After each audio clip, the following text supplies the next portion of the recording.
Good morning, and thank you for joining us on After GMS. I'm Tracy McCain here with Megan Milleris, our team of weather dudes, Christian Morgan and Ed Matthews.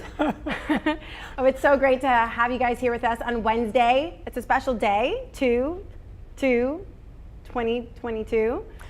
I know, it's only on News 2. On News 2, exactly. And the two of you to explain something in the forecast that I don't even want to talk about. Should we start with the groundhog? I don't even know where to start. Let's start with the groundhog. He saw his shadow. Now, Ed and I did not see our shadow.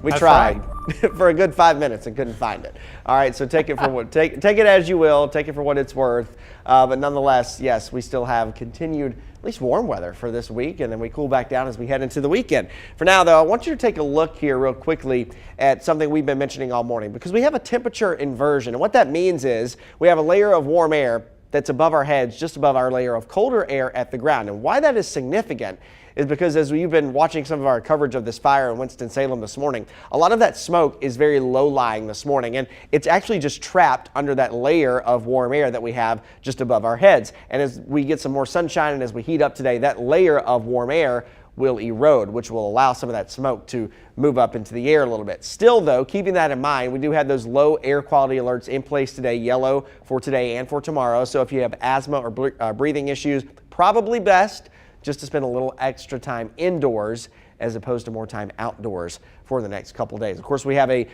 easterly and southeasterly wind today. That'll push some of that smoke from the wildfire up into places like Surrey County, Stokes County today, maybe Yadkin County, the Wilkesboros as well. So you may start to see and smell some of that smoke and some of that haze if you're in those areas today. And if that's the case, again, make sure you're spending more time indoors than you will outdoors today. Live look over downtown Greensboro right now. We have some sunshine. Cold start out the door this morning at 26 degrees in the Gate City, and most all of us in the upper 20s at this point right now. It's near that 30-degree mark starting your Wednesday. Live look at the radar right now shows you big deal cold front. That's going to be our next weather maker heading into tomorrow and into Friday. And on the back side of that, where all the cold air is, check out all that snow in places like St. Louis and Chicago. But for us, we will stay on the warm side of things. It'll be just a liquid rain for us the next few days. High pressure in control of our weather now, but it moves offshore. That's what changes our wind direction. It actually starts to warm us up some today and tomorrow. 50s today, 60s tomorrow, and that front is a slow mover. So we not only have rain to deal with for tomorrow, but also on Friday as well. And then once that front gets by us, we have a little bit of a break in the action, dry for your Saturday, and then we turn our attention to Sunday because, well, there's kind of some differing opinions here. One model wants to bring us an icy situation on Sunday, and the other one wants to keep us completely dry. So which one is right? We don't know, but we'll continue to iron out the details on that as we get closer. For now, what you need to know is that we are dry today and we start warming up. Scattered showers are likely for your Thursday. It's not going to rain all the time everywhere, but keep the umbrella within close reach for your Thursday and for Friday as well. And there could even be a few rumbles of thunder on Friday morning. Of course, we're dry Saturday. We'll continue to work out the details on Sunday, so keep checking back for updates. But the cold air does make a return again, regardless of what happens with the icy situation or not on Sunday. It looks like we will be warm to end the first week of February and cold to start the next. All right, let's get to our morning headlines and back to our top story this morning. Yeah, more than 24 hours now since a massive fire at a fertilizer plant in Winston-Salem. This morning, the fire still very active as officials wait for it to burn itself out. Yeah, unfortunately, they say the weather last night did not help things at all. So the threat of a major explosion still remains as 600 tons of dangerous chemicals could cause a significant blast. Officials gave an early morning update. WFMY News 2's Denise McMiller is live with that right outside the evacuation zone. Denise, what's going on? Yeah, so we are currently staged about 1.5 miles away from the Weaver plant. In the distance, there is a little bit of haziness and smoke that is visible. It is a distance away, but we did see 2 fire trucks leave from this staging area and head in this direction. We don't know exactly where they were going, but we do know that they were speeding off and in a rush. But we do know as well that there is that fear of explosions that is possible throughout the day today. So city officials are keeping that 1 mile safe zone in place throughout. the entire day. They do say that may be extended. Crews will continue to get aerial surveillance with their drones. They say it's too dangerous for them to get inside of the plant at this time because of that ammonium nitrate chemical that is inside, as well as other dangerous materials that are being burned. But crews do have some folks monitoring in other ways as well. We have 3 strike teams and a ladder company assigned to the hot zone that's here, just available to fire suppression activities that may occur in the hot zone or medical emergencies. Now, the good news here is that the fire is contained to the plant itself, so no other buildings or homes have been damaged. Crews say that they do plan to, at 7 a.m. tomorrow, gather and meet to get a better gauge on when the evacuation area may shrink or those evacuations may be lifted. All right, so because of the fire, Wake Forest University has canceled classes again for today. There are no on-campus housing units within the evacuation zone, but there are some off-campus housing. The university has 3 shelters set up for students and staff who need them. They are also North Hills Elementary, we should say, will stay closed today and tomorrow, and are going remote. Winston-Salem Forsyth County Schools says students will learn remotely. Families can go to the Education Building on Bethania Station Road for help with that and with child care. Staff will lead the lessons and students will get breakfast and lunch. Buses will pick up and drop off students at their normal spots. Well, we are expecting more updates throughout the day. Winston-Salem officials initially planned to do an in-person update at 11 this morning, but now we're being told those updates will be posted online. However we get those updates, we will share them with you as soon as we get them. We'll be on WFMY News 2 at noon and, of course, throughout the day on WFMYnews2.com. Well, let's talk about the forecast. If Punxsutawney Phil has anything to say about it, he wants to keep the snow shovels and the boots handy, in Pennsylvania at least. Yeah, this little guy saw his shadow today on Groundhog Day, so per tradition, he had to go outside his little bungalow and either see it or not. Unfortunately, for those of us who want an early spring, he predicted 6 more weeks of winter. You know, he is too cute to deliver such bad news. I know. I mean, how can you be mad at Punxsutawney Phil? I mean, you can't, which is why I think that they made the groundhog their mascot, because, like, you can't be mad at that. Now, if it was a bull, you might be like, whoa. I wonder if he actually knows that he saw his shadow or not. Well, he was told so.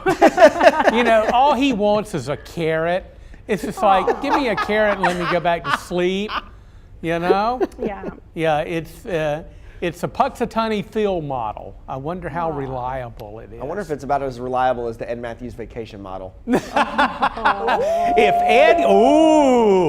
Ed goes on vacation, you better get the snow shovel out, right? Well, no vacation plan this go round. See, that's why we didn't see our shadow this morning. That's it. That's it. That's what the S in AMS means. Ah. Got it. There you go. Something about a shovel. Oh, boy.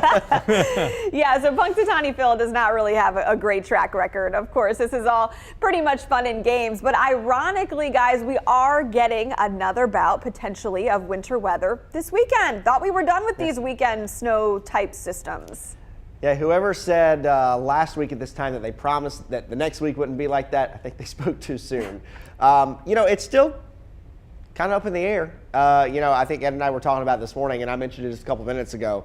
You know, there's one model that wants to keep us completely dry. Of course, the other one wants to bring us an icy, quite an icy setup. So, you know, if you had to, you know, stick a pin in the middle somewhere, I still think there is at least a chance, you know, for us to have a somewhat icy setup on Sunday. That's not guaranteed yet, but we'll keep ironing out those details. Yeah, and basically what we're saying, gang, is just kind of keep in the back of your mind that we may have a little winter weather coming up on Sunday. Again, as Christian said, not a definite. And Christian, you'll get a big kick out of this. While the ladies were doing the news segment, I ran over to the computer at European model. We talk a lot about the European model. That's just one of many models that we look at. Well, the newest run of that model is coming in right now, and it comes in frames. So you'll get a frame and you got to wait 10 minutes, you get another frame.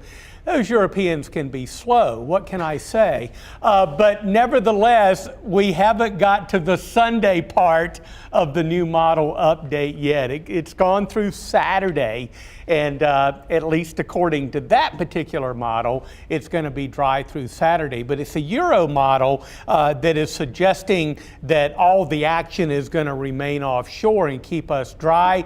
One of our other models, of course, the GFS, is saying, no way, I'm going to bring some winter weather to the triad on Sunday. So you see what we're looking at here. We're looking at models that say yes, and we're looking at models that say no. And in general, this far out, what we do is try to come somewhere in the middle.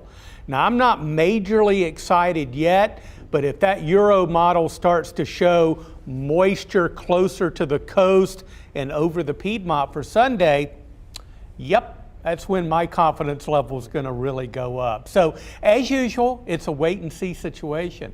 If you want to know what winter is like in the forecasting department, like Ed mentioned, you sit there and you wait on those frames to come in, and at any point throughout the day, you could come into the Weather Center and see me and Ed next up to the computer screen going like, wait, come on, refresh. Because, and usually when you get started, once we get into tonight and into tomorrow as well, we'll likely see these come into much better agreement. And then the situation becomes, well, we're not really looking so much at the trends anymore, but we're really trying to figure out timing and impacts, and then looking at several different layers of the atmosphere to decide whether or not we actually agree with that said model or not. Which is why you developed your favorite phrase, the one that you tell Megan and I every snowstorm. What is it, Christian? Do you know? What is it? Ask me tomorrow. He has so Ask many. me tomorrow and I'll know more. Ask me tomorrow. Ask me after it happened. That's a good one. Oh, no. Ask me on Monday, I'll tell you. See, Well, that's not going to be good to it'll be anyone. 100% accurate, though. Yeah, can't go wrong with that strategy. Yeah, so it's interesting. I've heard, we've talked a little bit about the system that's already affecting the Midwest, the ice warnings in effect for the Northeast again. Would what we're getting on Sunday potentially be an offshoot of that, Christian? Sorry, say that again. I was looking at some of the comments here. Repeat that, I'm sorry. No, I know there's already a system affecting the Midwest, Yeah. supposed to bring ice up farther north. Would this system that we could get be an offshoot of that or something totally separate? No, this would be totally separate. So that's a cold front, and that's what's actually going to be providing our rain for tomorrow and Friday. We end up staying on the warm side of that. But once the front gets by us, we kind of get a break behind that front on Saturday. And then what's likely to happen is a storm or an area of low pressure to develop somewhere off the coast. And the question is whether or not it forms closer to the coast of North Carolina or whether it stays a little more out to sea and out into the ocean. So if it stays farther out to sea, then the less likelihood we have of getting that moisture, getting that precipitation. If it comes closer, then we have a better chance of that. But it'll be two totally different systems. Okay. Yeah. So if it happens, this would be the 4th weekend in a row of some type of winter precipitation. Yeah. Yeah. I Have you cannot enjoyed wait it? for Why March. stop the trend now? Well, yeah. Keep it going. I mean, but who's counting, really? I mean, Right. It's funny. Last week, actually, about this time during the Good Morning Show and on after GMS, had the question if we were close to breaking a record, because remember, we've had so many snowy days, or had so many snowy days in January. It's February now. But I had the question whether or not we had broken a record for the amount of snowy days in the month of January. And it's interesting, to go back and look at some of the data, because we had 5 days in the month with measurable snowfall. The record is 7.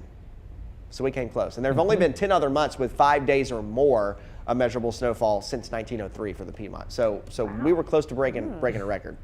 And the average snow amount in a given winter, Ed, didn't you say it was closer to 8 or so inches? It's about 8 inches. Christian, what is that exact number? I think it's around 8. It has actually lowered. If you look at the climatology, does that have anything to do with global warming? I don't know. But I remember back when I got to WFMY 33 years ago, our normal snowfall per year was about 10 inches. That has decreased a little bit. Yeah, the average, like you said, I don't know it off the top of my head, but I think it's like 7.8 if you get down, to the nitty gritty on the numbers. So we say around 8 inches is average. And so far this winter, we've had 8.2 inches. So we're just above average. Speaking of that, this brings up a question my son had about your confidence level. How come it's always like a round number, like 40% or 80%? How come it's never like 55% confident? Like, what's the zero for, and why can't there ever be just another, I don't know, number at the end? So if I told you that there's a 44% chance of rain tomorrow, but a 45% chance of rain on Friday? Yes, that would mean What's the that mean to same you? thing as 40 to 60. No, it doesn't. I don't know. My son is 5, and he asked me, and I'm like, I don't know why they don't use any other digits in the percentage besides, whole numbers. Or, well, I should say, even 80, whatever. I mean, Ed, you can elaborate on this, but honestly, it's a lot in part due to the messaging concern. It's a whole lot easier and a whole lot easier to understand to say, hey, we have a 40% chance of rain versus like a 63%, chance of rain. Yeah. And really, if you look back in the history of weather forecasting, before we had meteorologists like your weather team and me and Christian, you had what we called rip and read. In other words, they got the forecast from the National Weather Service, they ripped it off the printer, and they put it on graphics on TV. That was the weather person, not the meteorologist at that particular time. And so probabilities, the use of probabilities, are really kind of an offshoot of the National Weather Service. And the Weather Service, and of course we as well, still use probabilities. I would prefer, and I go with the flow always, but I would prefer to use descriptive, word description. Rain likely, isolated showers, widely scattered showers, and things like that. I don't like probabilities. So as Christian pointed out very clearly, what's the difference between a 40% and a 45% and a 47% and things like that. I really like the word description when you're talking about rain chances. And I think that's more clear for everybody, but we've kind of gotten this habit of using the probabilities, and again, that's an offshoot of the Weather Service. It's a great explanation. That's a great explanation. Yeah, I feel smarter. The other thing I'll back to Josiah. The other thing I'll say too, when we talk about things that are 6 and 7 days down the road, I mean, Ed, this is maybe a conversation off screen for you and I, or maybe the weather community at that. But a couple days out, when we're talking about tomorrow, we're talking about Friday. Well, we know that it's going to be some scattered rain. There will be some scattered showers. We know it's not going to rain all the time everywhere. But 6 or 7 days down the road, when there's a precipitation chance, we don't really know how that's going to play out. So at some point, should we use descriptive words in the first half of the forecast, and should we use probabilities to show confidence in the end of the 7-day forecast? Again, that's a conversation, backdoor for the weather community, but there's a lot that goes into messaging, especially on the broadcast side of things and for public information. How do you message that information? How do people accept that information? What do they understand about that? So, in terms of using percentages versus descriptive words, there's a lot, there's a lot to be discussed there. And with the uncertainty of this system on Sunday, and this is a philosophy that I appreciate from our weather team here at WFMY News 2.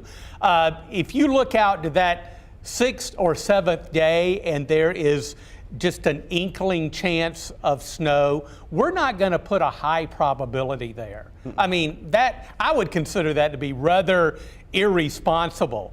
That's like you're never going to hear us come on the air and look down the road a week later and say, wow, I think we could get over a foot of snow. You just don't do dumb things like that. In the triad, you don't do that. If you'll notice, our philosophy is that the probability of winter weather will increase as we get closer to the potential event. We don't want to really rack up the chance of precipitation and then things fall apart and have to lower it, and then things come back together and our viewers are going like, okay, what in the world's going on? Up and down with the seesaw probabilities. So our philosophy is to start out low with probabilities and increase as we get higher confidence, really, is what it's all about. Yep. Well, there's a 100% probability people are talking about this. Tish says her daughter is mad at Phil. She wanted an early spring. Isaac is hoping it'll do something on Sunday just so he can enjoy it and watch it, but doesn't want ice. And Scott says in 2 more years he can retire to Florida, and he keeps telling himself that. He also, if you look in the feed, referred to this forecast as a shoot. I don't know if we can say the CRAP word, but it's so funny. I laughed at it. And then I also laughed at Ed Matthews when he said, we just don't do dumb stuff like that. I'm literally sliding out of my chair as I am laughing. Just put adjectives on the 7-day. So funny. Dumb, not happening, you know? Not a chance. Yeah. Terrible. Forget about it. I mean, yeah. That brings it home. It really does. That and emojis always work. So if we were to look at our 7-day forecast and we didn't use probabilities, let's see if we can nail it. Yeah, let's do that. You know, today, mixed sun and clouds and a little milder. We're excited about that. And that rodent saw his shadow. I'm not happy. I'll be honest with you. 54 today. Look at the low 60s tomorrow. Now note the higher probabilities, especially on Friday. Yeah, confidence is running pretty high that we're going to get some rain. And I would say so. It's only a day away. 40% chance on Thursday, a 70% chance on Friday with maybe a rumble of thunder. Look at those high temperatures, lower 60s, and then we dry out and turn colder for Saturday. Right now we'll do the 40% probability on Sunday and a 20% chance on Monday. But again, that is not a certain thing yet. Just keep it in the back of your mind that it may happen. And you can bet your forecast team is going to keep you updated. I'm going to keep myself updated. I want to know what it's going to do on Sunday because I'm going to be right here. And it's either going to be dry or snowy or rainy or whatever we have to deal with. And now we know why it always snows on Sunday. Why? Ed's working. Because Ed's I'm working. Hey, Christian, stand by. I'm about ready for a vacation. I knew it was coming up. You better get the snow shovel out because I'm getting ready to go on. But not really. I'll be right here. So funny. Yeah. All right, guys, this has been a hoot. I've laughed myself silly. I hope you have too. We will have more great conversations for you tomorrow, and they'll start working on that confidence in the forecast and probabilities and all the other things you said that I can't repeat. And we'll update you tomorrow. All right, get out there and get to it. Have a great day. See you.